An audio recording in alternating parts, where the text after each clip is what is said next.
Përshëndetje dhe mirë se erdhët në sezonin e dytë, episodi 5 i podcastit Safe Cons. Është duke ofruar në kuadër të projektit Shoqëria Civile në Veprim në përpjekje të koordinuara për sigurinë ushqimore dhe mbrojtjen e konsumatorit, që po zbatohet aktualisht nga Qendra e Konsumatori Shqiptar në bashkëpunim me Antark, me mbështetjen e Bashkimit Evropian në Shqipëri. Si çdo podcast, si çdo sezon, dhe në këtë radhë ne do të flasim për një temë shumë interesante, e cila në fakt prek të gjithë qytetarët, tregtarët, ashtu edhe konsumatorët, që lidhet kryesisht me një temë sikurse është pronësia intelektuale. Është një temë e re, por dhe e vjetër, që lidhet kryesisht me vlera, me ide, me shpikje. Por në fakt, sa vlerë kanë idetë tona në rast se nuk regjistrohen? Çfarë duhet të bëjmë nëse dikush përdor idenë tonë, pa marrë lejen tonë, ose në rast se ideja jonë nuk është e regjistruar? Por nga ana tjetër, cilat janë sfidat e Shqipërisë në kuadër të integrimit në Bashkimin Evropian në lidhje me pronësinë intelektuale? Kam kënaqësinë të kem të ftuar në këtë podcast të radhës profesorin asociuar, doktorin Etlon Pepo, që është ekspert i pronësisë intelektuale. Mirë se erdhe. Faleminderit Ersido, mirë se u gjeta dhe shumë përgëzime për këtë podcast kaq interesant. Faleminderit juve. Pronësia intelektuale në fakt përfshin të drejta që lidhen me krimet e mendjes njerëzore, sikurse janë shpikjet, veprat artistike, markat dhe dizajnet. Mendoj që ka një konfundim në tërësi, qoftë nga tregtarët, nga ekspertët shpeshherë, nga profesionistët, apo dhe qytetarët e thjeshtë se çfarë është pronësia intelektuale dhe çfarë përfshin pronësia intelektuale dhe a duhet një qytetar i zakonshëm dhe më tej një biznes të jetë i interesuar apo të ketë informacion për të. Po, në fakt, konstatimi juaj është shumë e rëndë, për shkak se vetë pronësia intelektuale, si kundër ju e thatë, përfshin çdo gjë që lidhet me krijimtarinë e mendjes së njeriu, duke nisur nga veprat artistike, letrare, muzikore dhe deri tek objektet e pronësisë industriale, që janë marka tregtare, patentat e shpikjeve, dizenjot industriale, treguesit gjeografik dhe emërtimet e origjinës dhe në jurisdiksione të caktuara edhe sekreti tregtar. Po ajo që unë mendoj që është shumë e rëndësishme të sqarohet për gjithë kategoritë e shoqërisë që ju përmendët, qoftë për qytetarët, qoftë për bizneset, por dhe madje vetë për profesionistët e së drejtës, është dallimi që duhet të ekzistojë ndërmjet pronësisë industriale dhe drejtës autorit. Pra vetë pronësia intelektuale ndahet në dy kategori të mëdha. Nga njëra anë qëndron pronësia industriale, që përfshin objekte e pronësisë industriale, që sikundër e tham, marka tregtare, patentat e shpikjeve, dizenjot industriale, treguesi gjeografik dhe emërtimet e origjinës, dhe nga ana tjetër, kategoria tjetër i referohet të drejtave të autorit dhe drejtave të lidhura me to, ku përfshihen veprat letrare, artistike, muzikore, pikturat, veprat audiovizuale, që janë objekti të drejtës së autorit, që të dyja së bashku formojnë atë që ju e thatë shumë saktë, pronësinë intelektuale që mbron krijimtarinë intelektuale të njeriu dhe që është e rëndësishme për shkak se nxit inovacionin dhe në këtë mënyrë nxit edhe një zhvillim të qëndrueshëm ekonomiko-social të një shteti. Po në fakt, si mund nxitet inovacioni, por dhe zhvillimi ekonomik në lidhje me pronësinë intelektuale? Pra, çfarë duhet të bëjmë të gjithë individët të cilët kanë një krijimtari të tyre, kanë një ide, cilat janë hapat që duhet ndjekim, pra pavarësisht le të themi radhës së podcastit i kalojmë pyetjet edhe rikthehemi her pas here në varësi të diskutimit. Po, patjetër, është shumë e rëndësishme që këto ide apo këto krijimtari të mbrohen. Dhe këtu për ta shpjeguar apo më tej diferencën që ekziston e drejta autorit dhe pronësia industriale, është shumë e nevojshme dhe njëkohësisht e domosdoshme të sqarojmë dallimin që midis të drejtës autorit dhe pronësisë industriale. E drejta autorit nuk kërkon detyrimisht që ti ta regjistrosh krijimtarinë tënde. Sigurisht ti të jepet mundësia që të shkosh dhe ta mbrosh krijimtarinë tënde artistike në çfarëdo lloj dimensioni dhe merr një regjistrim formal që në Shqipëri jepet nga drejtoria e përgjithshme, nga drejtoria e drejtës autorit, në cilën ti konsiderohesh dhe njihes si titullar i asaj vepre. Po nga ana tjetër, në rast konflikti dhe në rast se ti pretendon që kjo e drejtë të shkelet, duhet detyrimisht të drejtohesh gjykatës dhe të provosh që ti je krijuesi origjinal i asaj vepre. Ndërkohë, tek pronësia industriale, është e domosdoshme që ti të aplikosh për ta regjistruar qoftë markën, qoftë patentën. Dhe në këtë mënyrë, për t'u përgjigjur pyetjes suaj, ndikon pikërisht rëndësia e mbrojtjes së idesë apo së objektit pronësisë industriale. Duke e mbrojtur, ti ke të drejtën që ta licencosh atë, t'ia shesësh personave të tretë, ta përdorësh në mënyrën që ti e konsideron të përshtatshme, qoftë në aspektin ekonomik apo të drejtat e autorit në aspektin edhe moral të autorit, dhe gjitha këto së bashku sigurisht që kontribojnë në zhvillimin e të drejtave të mbajtësit së drejtës apo autorit përkatës. Po ne si akademik, a kemi të drejta autori në lidhje me ato që ne prodhojmë, le të themi mbi artikuj shkencor, dhe si do arrim pastaj ta provojmë, se tani doli komplet diskutimi për të qenë më praktik në fakt, për dikë që shkruan, le të themi, edhe një hartim, letrar, se kemi shkruar herët kur kemi qenë në gjimnaz, kemi për hartime, kemi bërë poezi, dhe mund të ndodhë që sot poezitë tona t'i gjejmë në emrin e dikujt tjetër. Ku kemi dështuar, çfarë duhet kishim bërë dhe si mund ta mbrojmë? Në fakt, më shumë se dështim, vepra të tilla që sigurisht për të përgjigjur qartësisht pyetjes, sigurisht janë objekti i drejtës autorit. Pra patjetër një artikull shkencor, një prezantim, çdo lloj krijimtarie që është origjinale dhe që vjen nga krijimtaria e autorit, është objekti i drejtës autorit dhe nuk ka nevojë që të regjistrohet që ti të njihesh si autori i atij artikulli. Ti prezumohesh si autori i atij artikulli dhe në rast se një person tjetër, siç fatkeqësisht ndodh rëndom dhe shpeshherë bëhet edhe diskutim edhe në radhët e juristëve dhe publikut, në rast se dikush përdor, qoftë edhe duke mos të cituar burimin nga i cili i merr, atëherë hyn në kushtet e shkeljes së drejtës së autorit në rastin konkret, dhe nuk është i dështim, por në këtë moment dështim do jetë nëse nuk merr masa dhe nuk i drejtohesh ose ti kërkosh fillimisht mbase në mënyrë paralajmëruese, po më pas duke vendosur apo duke vënë në lëvizje dhe mekanizmat shtetëror. Qoftë inspektoratin shtetëror të mbikëqyrjes të tregut, ISHMT-n, qoftë pastaj zgjedhja fundit duke e drejtuar gjykatës. Pra, në këtë kontekst, askush nuk e humbet të drejtën e tij në kuadër të pronësisë intelektuale, po flasim në tërësi, në rast se nuk e regjistron idenë në kohë. Jo, absolutisht jo. Për drejtën e autorit nuk e humbet të drejtën nëse nuk e regjistron. Ligji për drejtën e autorit, që është një ligj i parafruar me legjislacionin e Bashkimit Evropian dhe gjithë shteteve anëtare të Bashkimit Evropian, e përcakton shpërimisht që të drejtat mbi një vepër, objekti i drejtës autorit, fillojnë që nga momenti i krijimit të veprës, pa pasur detyrimin që ti nënshtrohet një formaliteti. Pra, pa pasur nevojë që ti të shkosh ta regjistrosh të veprën, që në momentin që e ke krijuar, mjafton të provosh që ti e krijuesi i kësaj veprës dhe lindin të drejtat që nga ajo datë. Pra, në këtë rast, për të kthyer tani pak jurist, i takon barra e provës. Pra ne duhet provojmë, do na bie barra e provës për të provuar që kemi qenë të parët dhe të krijues. Dhe çfarë zakonisht nga ndonjë praktik ose nga shembujt praktik në Shqipëri, nuk e di nëse ka apo në botë, çfarë mund të jenë elementet që ndikojnë dikë, kjo edhe për të ardhur në ndihmë të gjithë qytetarëve dhe të gjithë atyre që na shohin dhe na dëgjojnë. Pra, çfarë janë elementet që e mbrojnë? Elementi kryesor se dokumenti bazë që përdoret dhe është përdorur edhe në Shqipëri dhe rëndom në shumë shtete tjera është një deklaratë notariale, ku mundet ti të shkosh dhe të mbash përsipër autorsinë mbi krijimin e një vepre. Po ashtu, komunikimet me email, për shembull në rastin e artikujve, në rast se ti artikullin e ke dërguar tek një revistë për publikim, atëherë dërgimi i artikullit tek kjo revistë nëpërmjet emailit është i mjaftueshëm për të provuar që bashkë me çfarë elementesh tjerë mund të ketë, që ti je autori i kësaj vepre. Dhe këto janë elementë shumë të fortë provueshmërie që ti je krijuesi dhe sigurisht gjëja e parë që verifikohet data. Nëse ti e ke dërguar artikullin për publikim në një datë më e hershme dhe vepra që ti pretendon që është kopimi i drejtës së autorit është më e vonshme, atëherë sigurisht je në situatë shumë të favorshme ligjore. Dhe si rregullohet pastaj? Se kaluam direkt nga elementet e shpjegimit tek elementet e provës.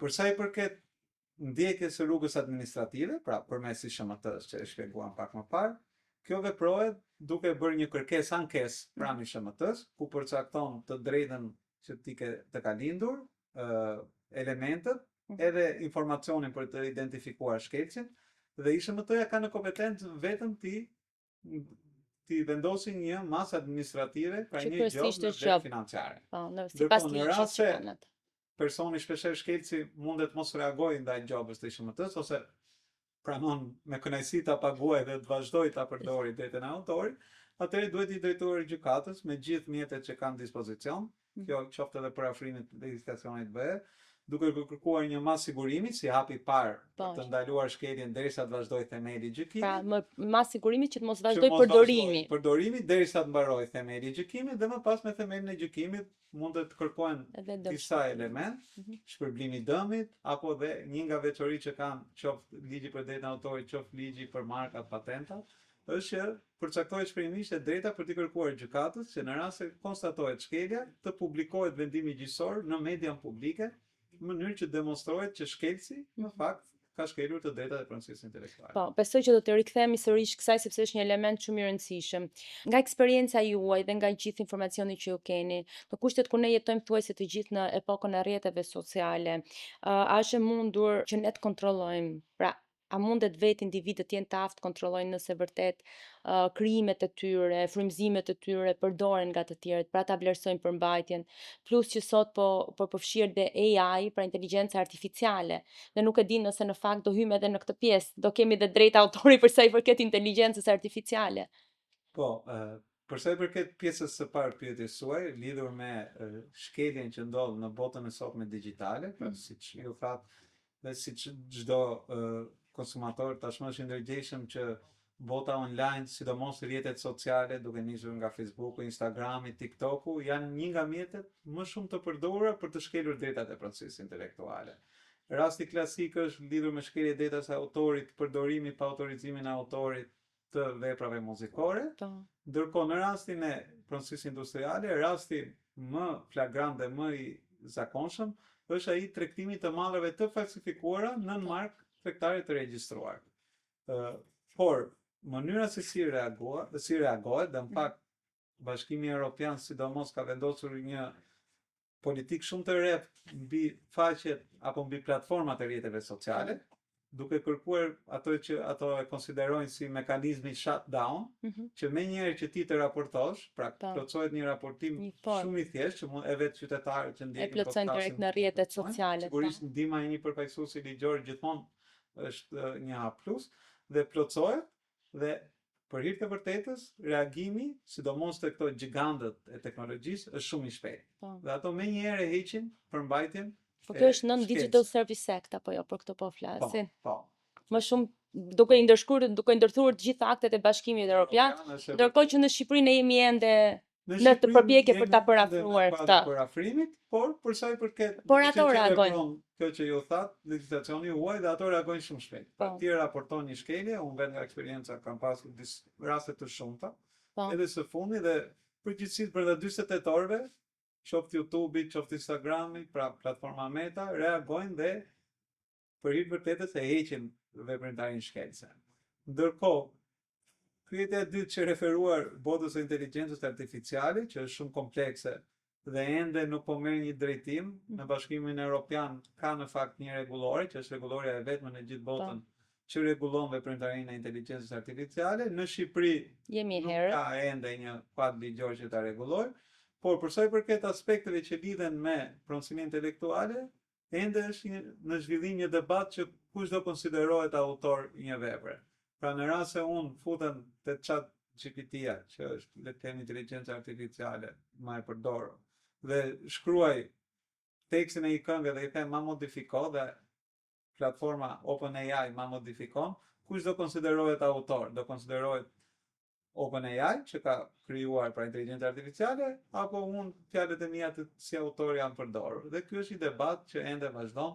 Deri tani ka pasur disa vendime kontradiktore në ndjenjën time, që kanë njohur fillimisht të drejtën e AI, kur ai ka vendosur atë, le të themi, kriterin e originalitetit. Pra që e përcakton si original, si një krijim individual, dhe e drejta e autorit është njohur më pas AI. Shumë interesante, besoj, do ketë shumë zhvillime, veçanërisht në pjesën kur zhvillohet koncepti i pronësisë më tej, domethënë edhe për mbrojtjen të drejtave të tjera, për të thënë vërtet. Markat tregtare konsiderohen si identiteti i një biznesi, ndërkohë që patentat synojnë që të mbrojnë shpikjet. Po e nisim nga e para, më tej se sa çfarë rrezikon një biznes që nuk e regjistron markën. Në dijenin tuaj, a regjistrojnë bizneset shqiptare, pra tregtarët shqiptarë së pari janë informuar dhe ndërgjegjësuar, pra është rritur le të themi dhe kultura për të regjistruar markat, shpikjet nëse kemi në Shqipëri, edhe çfarë rrezikon një biznes, pra për ta kthyer disi dhe me karakter ekonomik dhe social, në rast se nuk e regjistron markën apo shpikjen e tij. Ndoshta ta nisim mirë me markat, pastaj të flasim me shpikjet, si ta vlerësoni. Shumë e drejtë.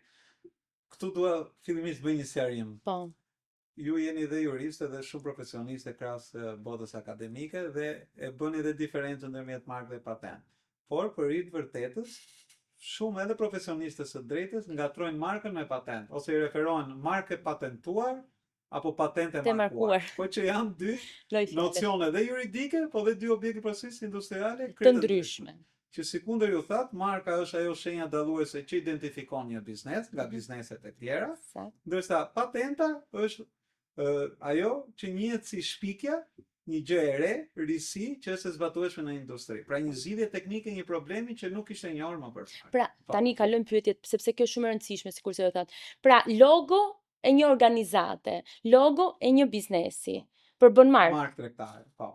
E cila duhet të regjistrohet. E cila duhet të regjistrohet, por në fakt për qenë sa më korrekt edhe me dëgjuesit, nuk është një detyrim ligjor të regjistrosh markën. Pra ligji nuk të ngarkon detyrimisht që ti të regjistrosh markën tregtare, por regjistrimi i markës tregtare natyrisht që sjell avantazhe të pafundme. Po jo çdo biznes që ka një shenjë ka detyrimin ta regjistrojë, po është shumë e këshillueshme që ta regjistrojë për shkak të avantazheve që sjell. Po përmendim këtu jo vetëm bizneset, edhe organizata, edhe individ. Po. Pra, ligji në mënyrën se si është hartuar dhe dispozita ligjore përkatëse parashikon që mund të jetë pronari një marke çdo organizat, çdo biznes, çdo person juridik, çdo entitet, por dhe çdo individ, në kuptimin e individit sipas kodit civil. Pra si personat fizik dhe personat juridik në kuptim të kodit civil, jo ligjit tregtar. Pra edhe është një individ që nuk ke një NIPT, pra drejton një emision, sikundër rastin tuaj, ose krijon ushtron shërbime lidhur me fushën e edukimit, argëtimit, por që nuk ke një NIPT si person fizik, sipas ligjit për marka tregtare, ke mundësi që të regjistrosh markën edhe në emrin tënd. Pra, pyetje tjetër, për të shkuar prapë në bazë. Le të themi, organizata quhet Qendra e Konsumatorit Shqiptar dhe ne kemi një logo. Përpos kësaj, podcasti ka një emër, Safe Cons. Pra ne mund të shkojmë si organizat për të regjistruar emrin që mos ta marrë dikush tjetër. Dhe këtu jemi tek markat, logon dhe emrin e podcastit. Pra, emrin e podcastit madje mund ta regjistroni edhe ju si individ. Dakor. Si autore. Keni të drejtë, se në rast se pastaj lëviz nga drejtori ekzekutive, drejtori i ardhshëm mund të jetë në konflikt dhe mund të marrë podcastin. Në konflikte dhe do shkoni te avokati. Do shkojmë tek eksperti. Pra, vazhdojmë me markat, pastaj kalojmë tek patenta, ndoshta sepse sqaruam diskutimin. Cilat janë, pra çfarë përbën markë në një term edhe më thjesht, dhe çfarë regjistrohet si markë dhe çfarë nuk mund të regjistrohet si markë. Pastaj shkojmë tek patentat sërish, të rikthehemi. Po dhe praktik në mënyrë që ta bëj sa më të kuptoj. Po, sepse dëgjuesit mund të jenë çdo konsumator i thjesht, çdo qytetar, çdo biznes. Edhe ligji ka një gjuhë shumë specifike, duke qenë që është një ligj specifik dhe dua ta bëj sa më të thjeshtë. Patjetër. Me markë tregtare mund të jetë çdo shenjë thot ligji dhe konkretisht për të shkuar te prakticiteti mund të jetë emër, sikundër ju thatë, logo që referuat dhe ju, mund të jetë shkurtim emrash, mund të jetë kombinimi një emri me figurë, mund të jenë ngjyrat dhe kombinimi i ngjyrave, të cilat mund të përbëjnë markë tregtare. Pra ka ngjyra që janë që ti kur shef Lejland shkon mendja te Milka. Pra kjo është kuptimi i markës tregtare, që siç e thamë është shenja identifikuese e një biznesi që shërben për dalluar mallra dhe shërbime nga mallra dhe shërbime të tjera. Interesante. Mund të jetë edhe tingull dhe për shembull tek ajo hyrja e Warner Brosit për gjithë to filmat e Hollywoodit me Luanin që bën shona të ritëm, është markë tregtare. Ashtu sikundër thirrjet për shembull ISIS Paris, referuar klubit futbollit Paris Saint-Germain, i cili është regjistruar si një markë tingull, për shkak se identifikon klubin e futbollit në emër të Paris Football Club. Dhe çdo kombinim i tyre mund të përbëjë markë tregtare. Interesante. Këtë besoj nuk e ka ditur asnjëri deri në këto momente, përveç juve, të ekspertëve. Ndërkohë ka disa elementë që nuk mund mbrohen si markë tregtare. Që do të thotë, ligji parashikon fjalë të tilla si fjalët e përgjithshme. Fjalët përshkruese. Për shembull, në rast se do kemi hotel Sheraton, fjala hotel nuk mund të mbrohet. Po, sepse ka karakter përgjithshëm. Sigurisht mund të jetë pjesë e markës, po depozitohet një deklaratë për përjashtimin nga mbrojtja të elementit hotel, si një fjalë e përgjithshme dhe përshkruese, për cilën askush nuk mund pretendojë të drejta ekskluzive. Dhe praktikisht do mbrohet vetëm fjalën Sheraton. Sheraton emrin. Si bar, restorant e të tjera. Tjetër që nuk mund mbrohen kur janë elementë që të orientojnë konsumatorin, dhe këtu jemi vetë fusha mbrojtjes konsumatorit, që qëllimi i ligjit është pikërisht që në fundit jo vetëm ta mbrojë konsumatorin nga përdorimet e paautorizuara, po dhe nga çorientimet. Po. Që do të thotë, në rast se unë aplikoj për të regjistruar një markë kafe Ersida, Po. dhe në fakt e mbroj për produkte çaj, zyra e regjistrimit të markave duhet nxjerrë njoftim dhe mos ma lejoj regjistrimin, sepse nuk mundet ta kem kafe dhe të tregtoj çaj, sepse kur nuk përputet me objektin. Që nuk përputet me objektin. Po, është informacion sigurisht dhe çdo gjë tjetër që bie ndesh me rendin publik, moralin publik, sigurinë publike, pasur rastin në rastin më i fundit në nivel Bashkimit Evropian, për cilën shpreh Gjykata Evropiane e Drejtësisë, ishte përpjekje për të regjistruar markën La Mafia e Bela. Dhe për shkak se u cënua se evokonte rendin publik, po, sigurinë kombëtare. Për atë çka ka sjell, pasojat që ka sjell dhe sjell, por rasti konkret i referoi pjesës së mafisë së kaluar siciliane. Atëherë e refuzoi me vendim formosprer dhe tha kjo bie ndesh me moralin publik dhe për këtë arsye nuk mund të regjistrohet. Interesant. Mendoj të kalojmë ke patentat dhe pastaj prapë i rikthehemi diskutimit. E tham pak në fillim, por mund ta përsërisim, pra çfarë përbën patent, cilat janë objekti i patentës dhe çfarë mund të regjistrohet dhe nuk mund të regjistrohet si patent. Okej. Atëherë, patenta mund të jetë ose procesi ose produkti i përftuar nga procesi. Pra patent i mbrojmë të dyja, dhe procesin dhe produktin e përftuar nga procesi. E qartë. Dhe që ta mbrojmë si patent, duhet detyrimisht të kemi karakterin e risisë, hapit shpikës dhe zbatueshmërinë në industri. Zbatueshmëria në industri është pikërisht e thjeshtë, se kuptohet që çdo shpikës do të zbatohet në industri. Ndërkohë, dy momentet thelbësore janë hapi shpikës dhe risia. Risia, sipas ligjit, kërkon që të jetë diçka e re që mos jetë bërë e njohur kudo më parë në botë në asnjë formë të mundshme. Që do të thotë duhet të jetë komplet e re. Mos të jetë një publikim që të jetë bërë në një panair, në një ekspozit, mos jetë një eksperiment shkencor të dhëna i cili të jenë publikuar. Dhe hapi shpikës është pikërisht zgjidhja teknike e problematikës, që nuk ka qenë e njohur deri më përpara nga një person i kualifikuar i fushës. Që në fundit që të jepet një patent, që nuk është i procesi thjesht, nëse marka thjesht krijon një identitet dhe ti e regjistron me këto elementet që ne tham, patenta duhet detyrimisht të provojë që ka një hap shpikësh dhe ka një rritësi. Dhe këtu, ajo çka e përcakton që është apo jo shpikje, është një raport i kërkimit dhe i ekzaminimit në thelb të shpikjes.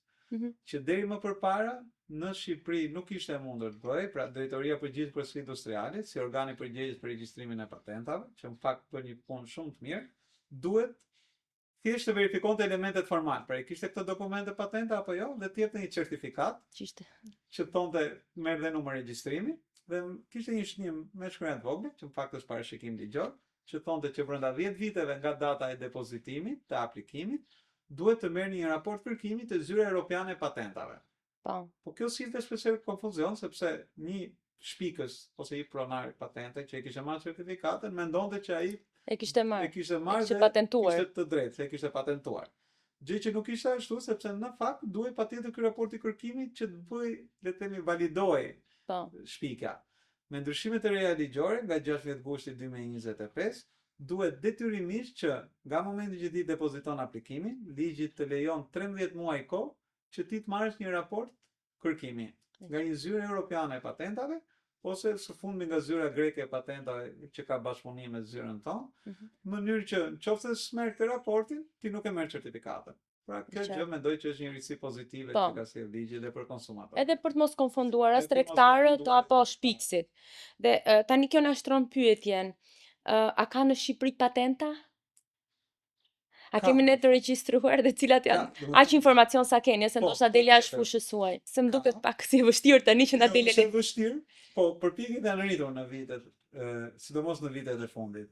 Disa duke bërë këtë konfundimin kanë shkuar dhe mendojnë që kanë bërë shpike, po në fakt nuk është shpike siç e kërkon ligji, pra nuk është risi. Pavarësisht që individi është i bindur që ai e ka bërë një shpike, pra ka sjellë diçka të re, por në fakt sikund rezulton shumicën e rasteve nuk është, por që është dhe një shembull për të përgëzuar, vitin e fundit, 2 djem shqiptar në fushën e robotikës kanë arritur që krahas regjistrimit në DPPI të marrin këtë raportin e kërkimit nga Zyra Europiane e Patentave për shpikjen e tyre dhe e kanë mbrojtur dhe në nivel europian. Dhe normalisht që ka një nga modelet më pozitive. Një nga modelet më pozitive dhe që realisht është për të ndjekur si shembull.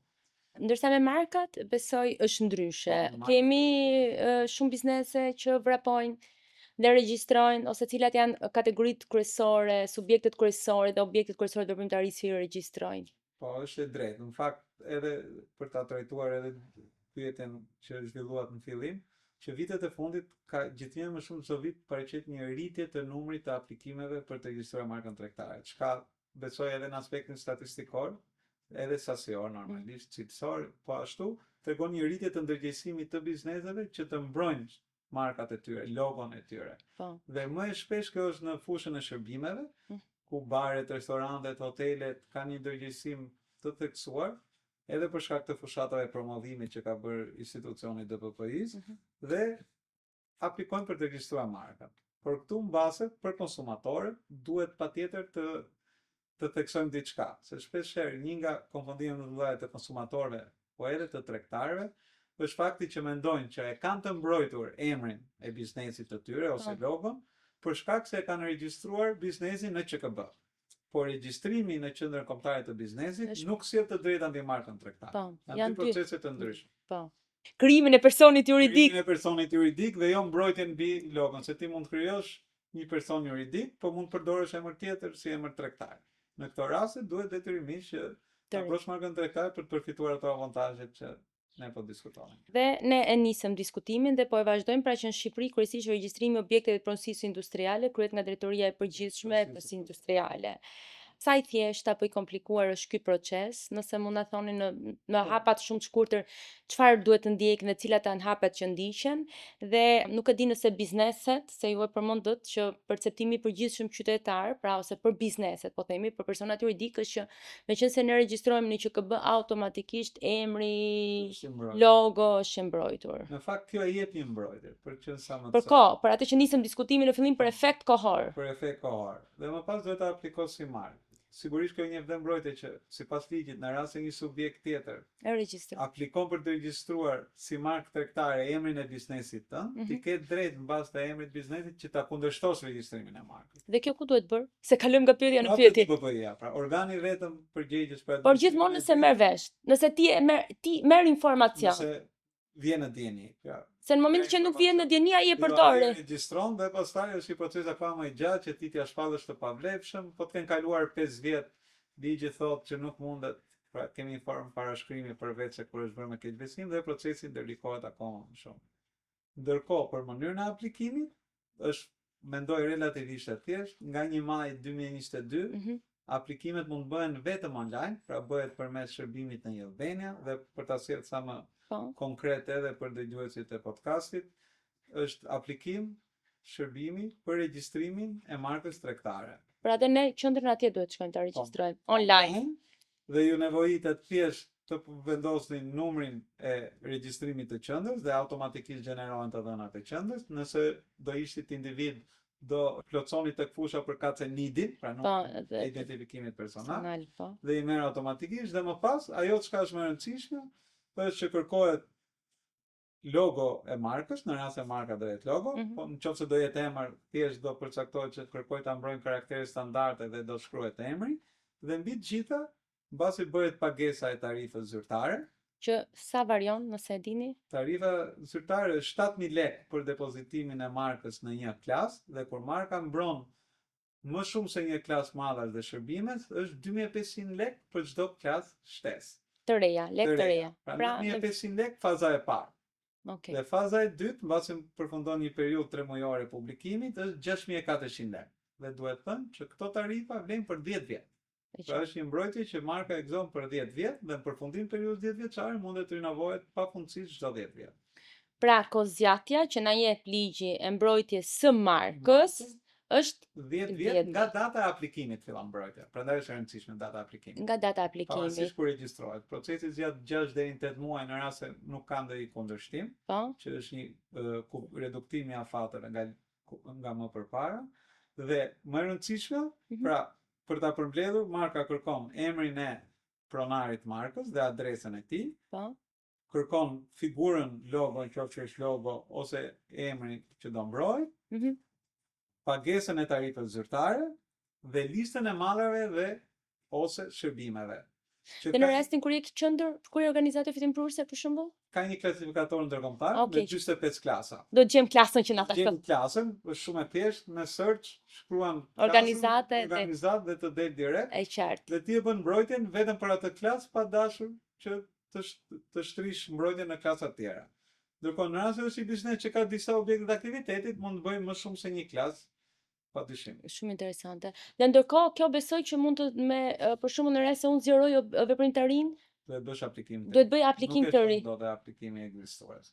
I cili pastaj duhet bëjmë aplikim të ri pranë drejtorisë së përgjithshme të procesit industrial. Aplikim nga fillim. Por ky bashkohet aplikimit. Jo, nuk i bashkohet, po funksionon si aplikime vete. Që do të thotë, nëse gjatë kësaj kohe mund të ketë dalë dikush tjetër në atë fush me një emër ngjashëm, mundet potencialisht përbëj rrezik për aplikimin tuaj.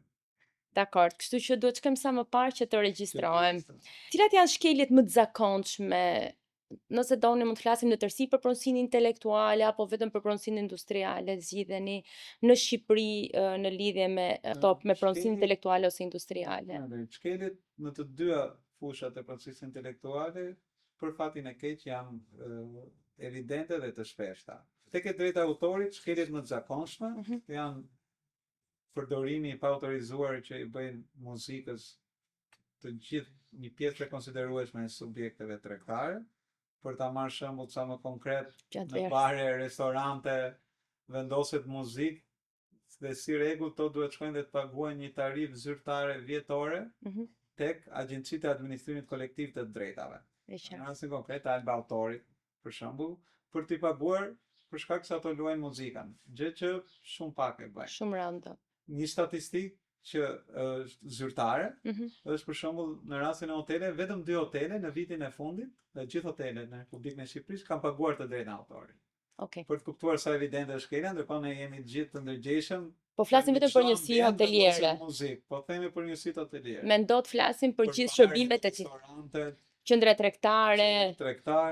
Ka një ndërgjegjësim deri diku në rritje, po që duhet të jetë shumë më i madh. Ndërkohë në rastin e markave tregtare sërish kemi përdorim pa autorizuar, po këtë rast çdo veprimtaria është atë që mbetet nëpërmjet gjobës ose rruga gjyqësore, është ajo që zgjidhet. Si në rastin e marrave të falsifikuara, ashtu si dhe përdorimin e emrave të njëjtë ose ngjashëm. Për shembull, një rast që mund të ketë dhe pak nota humore, lidhur me Armanin ose Versace.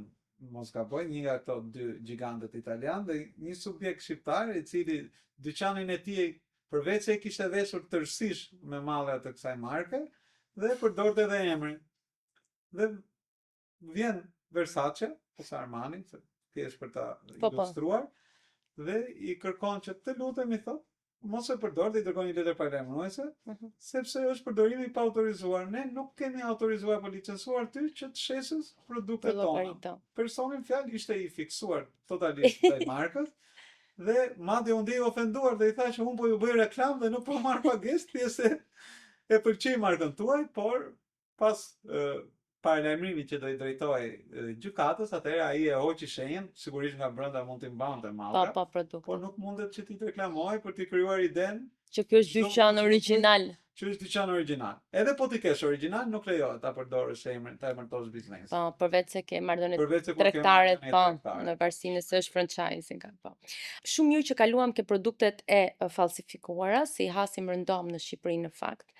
Dhe blerja e produkteve të falsifikuara nga ana e tregtarëve, qofshin këto tregtar të vegjël apo tregtar të mesëm, apo dhe të mëdhenj. Po nga ana tjetër edhe prashitja nga këta dhe blerja nga ana e konsumatorit. Si në këndvështrimin ekonomik, social, por dhe ligjor. Ju duket kështu si një zgjedhje, si një mundësi për të çorientuar, për dëmtuar konsumatorët, apo një dëshirë, apo një problem kulturor dhe social në fakt i konsumatorëve shqiptar për të dashur, për të veshur me veshje luktoze, ndërkohë që jemi në dieni që janë fake, pa harruar për shembull që mund t'jap një shembull konkret, midis fëmijëve të mi, pra mosha 15 vjeç, në midis tyre ata arrin ta dallojnë dhe fillojnë edhe të ofendojnë deri diku njëri tjetrin që ti e ke fake këtë veshje Nike, unë nuk e kam fake për shkak të kostove të larta. Po, unë mendoj që është arsyeja e fundit që ju thatë. Pra, krahas faktit që është i fenomen i dëmshëm, është edhe një problem apo një karakteristikë kulturore dhe sociale, që lidhet. Të shpeshherë janë të ndërgjegjshëm që malli është i falsifikuar dhe preferojnë të blenë një mall falsifikuar që të veshin atë bluzën Me atë Gucci, logo. Balmain, që ne i kemi shumë rëndom, madje persona që i kanë malla origjinale thonë që nuk po i veshëm se do na i marrin sikur i kemi fake. Fik, Dhe kjo besoj që lidhet me aspektin kulturor kulturor. dhe social. Por për veshjet, dakor që edhe veshjet janë, po mbi të gjitha mua më kujtoi edhe i bisedë që kemi zhvilluar edhe bashkë në ambientet e fakultetit, shumë më përpara se tema për shembull të merrte gjobën, që shpeshherë platforma, sidomos për lodrat e fëmijëve, shitja e mallrave të falsifikuar mund të përbëjë dhe rrezik për shëndetin Po, e tyre, e konsumatorëve. Po, por konsumatori nuk e pranon ende këtë, ë? Ende nuk e pranon. Po që si e pasojë shumë dhaja. Ose po tjetë për të marrë një shembull dhe unë gjithmonë e referoj si shembull, në rast se një vaksinë e falsifikuar, siç janë vaksinat e Covidit apo produkte farmaceutike, pasojat janë shkatrimtare Në shëndet. në shëndetin e personit. Dhe njeriu nuk do ta kuptojë për të ecur në të njëjtën linjë në rreth të produkteve të falsifikuara ose për cilat ne nuk kemi dieni për origjinën, që nuk kemi dieni për përbërjen, problematika në shëndet nuk do dalin sot, ë? Po do jetë Në zgjatur në kohë dhe ndoshta do të kalojë edhe në breza, domethënë duke në varësi të kimikateve. Ju përmendët edhe çështjet e piraterisë, po i quajmë për drejtën e autorit. I konsideroni një problem kulturor apo një problem ekonomik më shumë? Besoj një ndërthurje të dyja.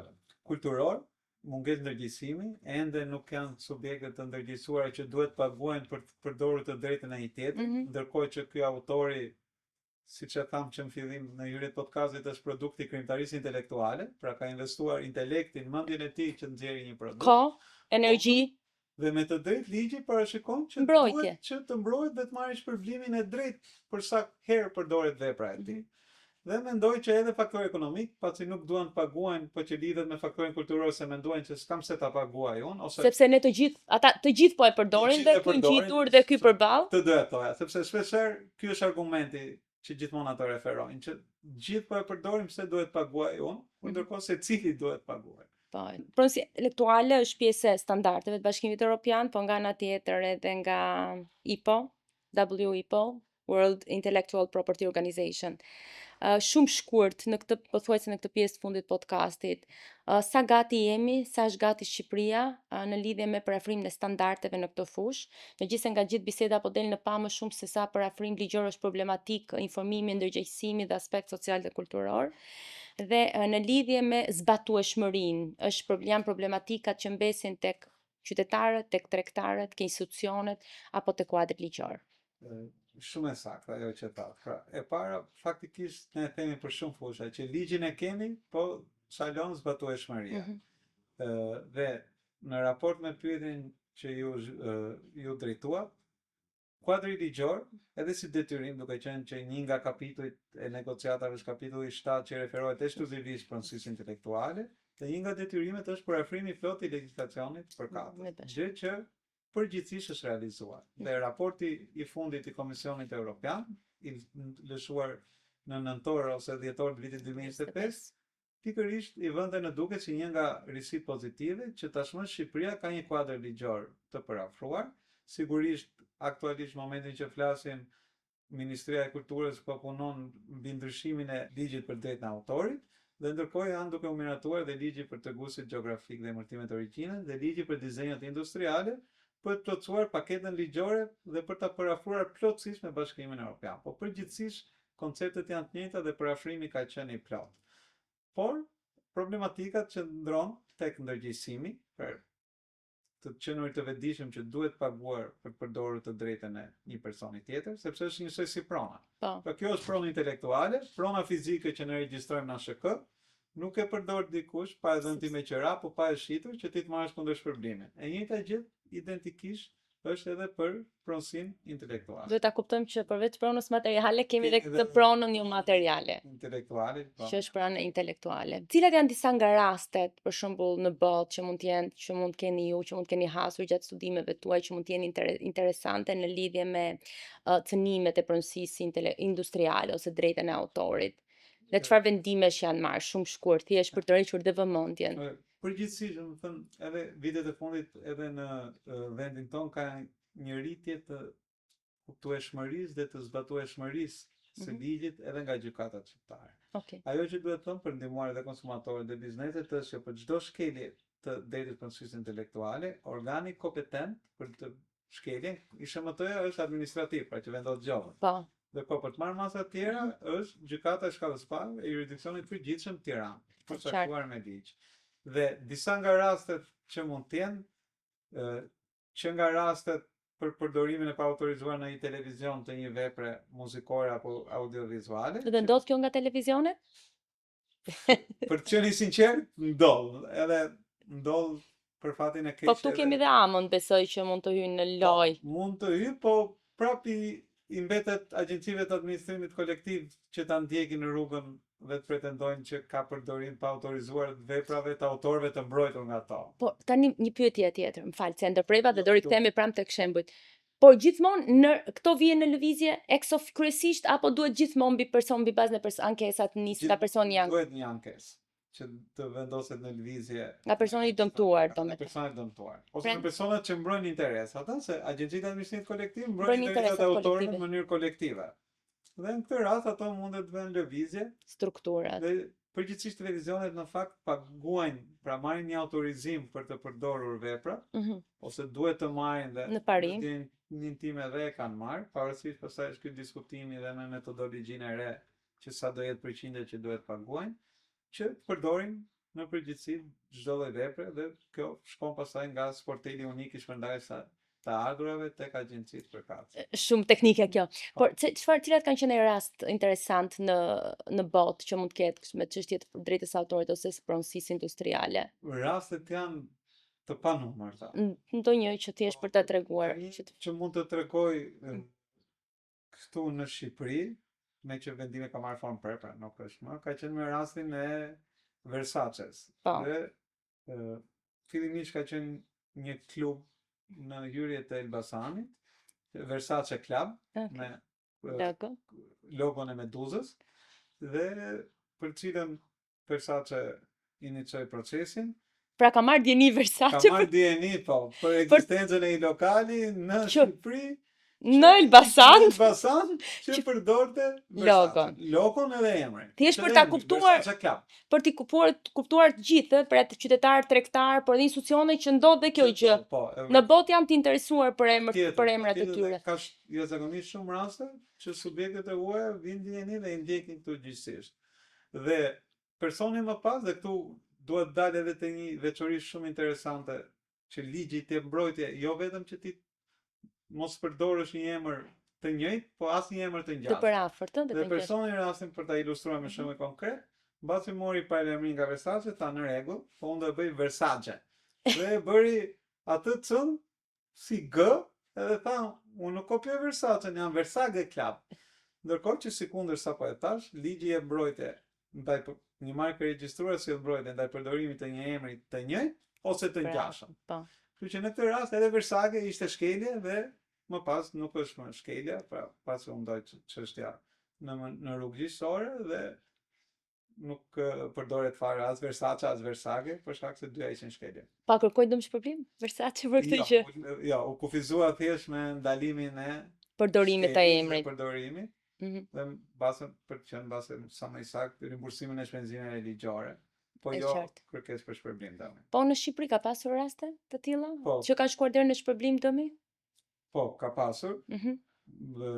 Jo të shumta, për shkak se gjithmonë ekziston në radhët e gjyqësorit mënyra e përllogaritjes së dëmit. Pra nuk ka një metodë as ekspertët që merren nga gjykata që ta vlerësojnë me saktësi. Por ka pasur raste, një ndër cilat ka qenë me rastin e markës Brendi Skënderbeu, nga individ persona fizik që e përdorin Skanderbej, dhe këtu për konjakun po flasim? Për konjakun. Pra Skënderbeu kundër Skanderbej. Po logo e njëjtë, ngjyrat e njëjta, pamja përgjithëse vizuale e njëjtë, dhe gjykata përveç se i dha të drejtë faktit që kemi bëjmë me shkelje drejtës markës tregtare, vendosi dhe një shpërblim dëmi në formën e një prezumimi, mos gaboj në vlerën 3.000 euro, në mënyrë që krahas njohjes së shpenzimeve ligjore. Edhe një nga rastet e fundit, por që nuk është i vendimi i formës prerë, por thjesht për ta ilustruar, gjykata ka vendosur në një çështje për cilën kam ndjeni për shkak të përfshirjes një vlerë shpërblim dëmi prej 20.000 eurosh.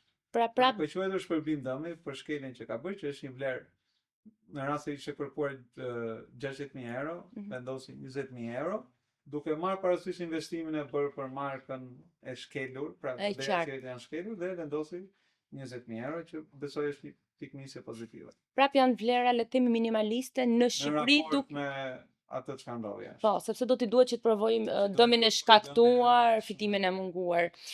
Por ndjekje penale, a kemi? Për në rastin kur cënohet pronësia intelektuale? Kemi dhe janë shtuar shumë. Pra, kodi ynë penal parashikon disa dispozita, 5 figura të vepras penale, cilët i taktojnë detës autorit dhe pronësi industriale respektivisht.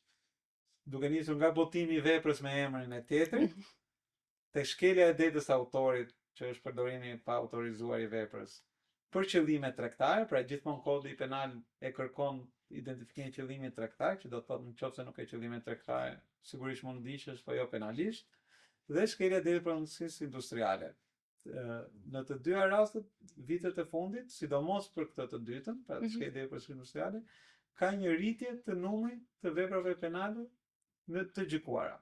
Shpeshherë përdoret edhe sepse procesi penal mbase përfundon më shpejt dhe fakti që ti dënohesh mbaron dhe marr fajsinë. Pastaj me vendimin e fajsisë mund shkosh të marrësh shpërblim. Dhe përgjithsisht fajësia është gjob apo një masë. Kur vjen te çështja e ndjekjes rrugës penale, shpeshherë organi prokurorisë që në fillim e konsideron që një jurisdikcioni civil dhe nuk e dërgon çështjen për gjykim ose e pushon. Që do thotë prapë do të dalë çështja e provuarit fajësisë. Të provuarit fajësisë. Po ka dhe raste, shumë raste që kemi pasur dënim për shkelje të pronës industriale. Të nderuar dëgjues, sot në fakt diskutuam një nga temat më të rëndësishme, por edhe më të bukura që lidhet kryesisht me pronësinë intelektuale, në dy komponentet e saj, pronësinë industriale dhe të drejtën e autorit, një temë në fakt që shkon tek të gjithë, përfshir qytetarët në rolin e tyre si konsumator apo si tregtar, bizneset e mëdha dhe bizneset e vogla, ju treguam mënyrat se si mund t'i mbroni, si mund të regjistroni, por nga ana tjetër të jeni të kujdesshëm që të mos i shkelni, sepse në rast se i shkelni, pra mund të psoni dhe ose mund të merrni një dënim civil apo një dënim penal. Duke ju falenderuar për kohën tuaj, zoti Pepo, një mesazh të fundit nga ana juaj për të gjithë ata që na ndjekin. Mesazhi im do jetë shumë i thjeshtë, që për çdo objekt, qoftë pronësisë industriale, qoftë drejta autori, do t'i sugjeroja që gjithmonë ta mbronin krijimtarinë e tyre intelektuale duke regjistruar. Rastin e detës autorit dhe ky regjistrimi formal, pse jo të mos bëhet, pavarësisht që siç e thamë mos përsërisim, fitohen deta nga momenti i krijimit, po ta regjistrojnë formalisht, ndërkohë për objekte pronësisë industriale, domosdoshmërisht të shkohet të aplikohet online në mënyrë që të përfitoni mbrojtjen. Pra të trokasin të gjithë tek Albania. Te Albania, po. Faleminderit. Ky podcast realizohet në kuadër të projektit Safe Cons, shoqëria civile në veprim në përpjekje të koordinuara për sigurinë ushqimore dhe mbrojtjen e konsumatorit, i cili po zbatohet nga Qendra e Konsumatorit Shqiptar në bashkëpunim me Antark me mbështetjen e Bashkimit Evropian në Shqipëri. Si çdo herë, ju ftojmë që të na ndiqni në të gjitha rrjetet tona sociale, në website-in ton qksh.org. Ju ftojmë të na ndiqni në LinkedIn, në Facebook dhe në Instagram. Dhe mos harroni, një konsumator i informuar është gjithmonë një konsumator i mbrojtur. Na ndiqni në episodin e radhës.